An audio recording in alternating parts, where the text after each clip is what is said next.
I'm removing the OEM mud shields from my TC after discovering that they'd scratched up the paint here, but I'm replacing them with a different set. Unfortunately, it's going to leave a weird front end to my custom fitted rear splitter here, because that's been trimmed to match the back of this flap. So I'm going to replace this with one that I ordered from Ikon Motorsports.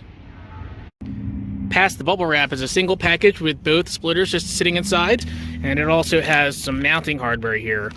So it looks pretty good. Doesn't have any weird flaws on the plastic. It's got a nice little light shine to it. It's not completely matte, not really completely gloss.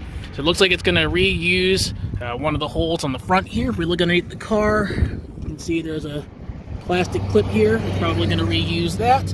And then we'll have to drill some new holes to mount the backside and the corner.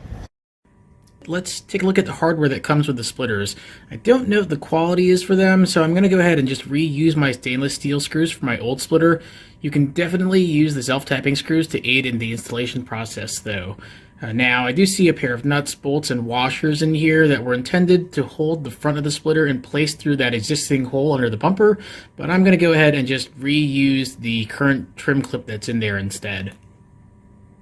The test fit looks pretty good. It'll look better once I have it actually screwed into place. The back side here, there is a little bit of a gap here, but I think it'll be less noticeable with the screw in there. And you can see it wraps all the way around to here. I've used my step-up drill bit to enlarge the hole so that the clip will fit in here. Before I actually started drilling it, though, I held the piece in place underneath it here so I could see where the hole needed to be enlarged at. I actually ended up pulling the drill bit diagonal this way to move the hole slightly so that it's going to be centered properly. I was hoping to avoid drilling more holes in the bumper and just reuse the ones that I had for the old splitter, but they're not going to be in the right position to hold this securely.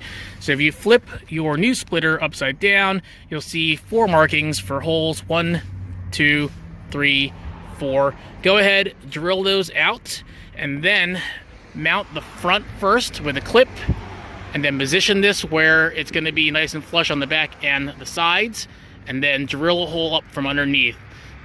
Once you have that mounted properly, then you can do the sides. But start with the corner first. The driver's side is done. It's nice and secure. I don't even need to use 3M mounting tape.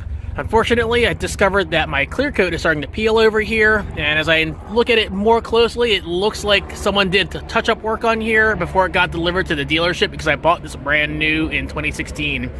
I'll fix that when it gets warmer out. All right, let's take care of the passenger side now. The passenger side only took about 15 minutes to complete, so a lot easier when you're not doing filming. All right, so if you're wanting to see how far it sticks out now, it's about 2 inches on the side, and it'll stick out about 1.25 inches on the back here, and 1.5 inches here. So I hope this helps you out if you're thinking about getting these Ikon Motorsport rear splitters. If you haven't hit subscribe to my channel yet, please do so now, and as always, thanks for watching.